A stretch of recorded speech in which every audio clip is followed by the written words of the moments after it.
Dobrý den. Dobrý den. Já jsem si pro vás připravila pár vtipů. Tak já tady mám nejdřív 2 hádanky, tak ty řeknu rychle. Tak tady mám, víte, co dělá náměsíčná osoba, když bouchá hlavou o skříň? Myslí si, že tam jsou dveře do jiné dimenze.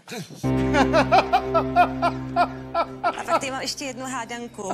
Proč se blondýnka usmívá, když je venku bouřka? Myslí si, že ji někdo z dálky fotí. Venku je už takové horko, že místo opalovacího krému používám grilovací koření.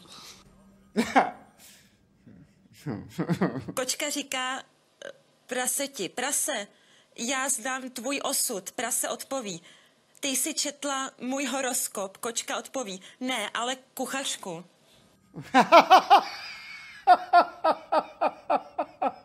Vtip: jede blondýna v autě a po cestě narazí do stromu. Odpoví: stromečku, promiň, ale já na tebe troubila.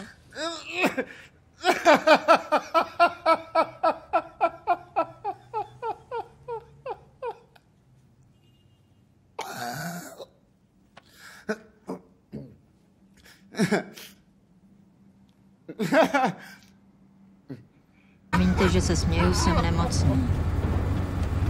Trpím nekontrolovatelnými záchvaty smíchu, který nevyjadřuje mé emoce.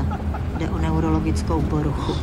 Tak já si dokážu i za sebe udělat doma srandu. Fakt? Já to mám takhle taky z toho. Já se ty... Ještě nezažila. Kam ten svět spěje? Všechny bych je zavřel do jedné cimry a nepouštěl je ven, dokud to nevyřeší. Podporuju nápad pozvat sem Národní gardu, aby to tu vyčistila. Další zprávy. Pronajímatelé nemovitostí dnes vyjádřili znepokojení nad růstem cen topných olejů. Nájemníci si budou muset sáhnout dlouhým